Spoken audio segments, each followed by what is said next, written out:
I'm going to show you the parts that I use and why I use them to make these arrows that I use for hunting. Right, so first of all you need some arrows. I use Heritage 250s. I like them because they look like timber but they're carbon fibre, and I think they're about 8.5 grains per inch. My bow is a long bow, 46 pound, so these are perfect weight for my bow. I have an old aluminium arrow to make the footings. Now, footings are used on carbon fibre, and you can do them on timber arrows too, but basically what they're designed to do is protect the last end of the arrow. So the last 50 mil, I make mine 50 mil long, and they stop the carbon fibre or the insert pushing the carbon fibre and splitting it out. But basically on a hard impact, this insert will push into the carbon fibre and split it, and then the arrow will effectively be red. So this is an arrow, a carbon fibre arrow that was shot and hit a tree, and you can see here that the carbon fibre is, well, the insert's been pushed right into the carbon fibre. So the footing is, by putting footing in, you're hopefully preventing that from happening. Aluminium sleeve, if you will, or footing, attempts to correct this and stop it, making the arrows more durable. You need pipe cutter, then run it around a couple of times, tighten it up.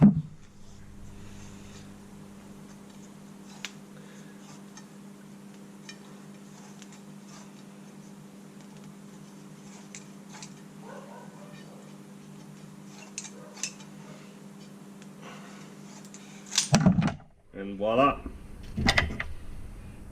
So then that slides over the arrow, like so, and that's your footing. So then you need your fletchings. I use 4-inch true flights with the shield cut. I just like the look of them, and I don't know, easy to come by. Then your broadheads, Tusker Aztecs. I like the shape, I like the penetration afforded by just single bevel 2 blades. I get these in 190 grain because my bow's weight, 46 pound, 190 grain gives me heaps of penetration. Super glue, fletching jig. These is just a cheap jig that you can buy from any good archery store. Basically how it works, you get your flight or fletching, place it in here. You got different marks. I usually set mine on this last edge. Slots in, and you put your glue on the fletch, and then it just slips in like that, and it glues it on. And then obviously once that's done, you can rotate the arrow and do your next one.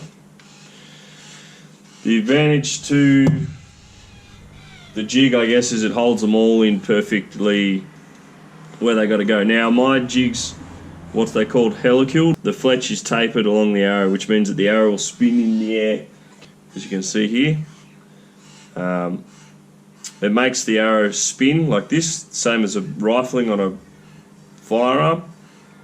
It keeps the arrow flying straighter and more accurately. We've got alcohol for cleaning, just isopropylene alcohol.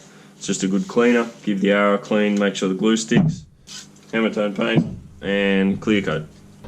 And then basically just a little jig, making up my nails, and a broadhead jig so I can paint my broadheads. Right, yeah. Anyway, if you want to know how I assemble them, watch my other vid.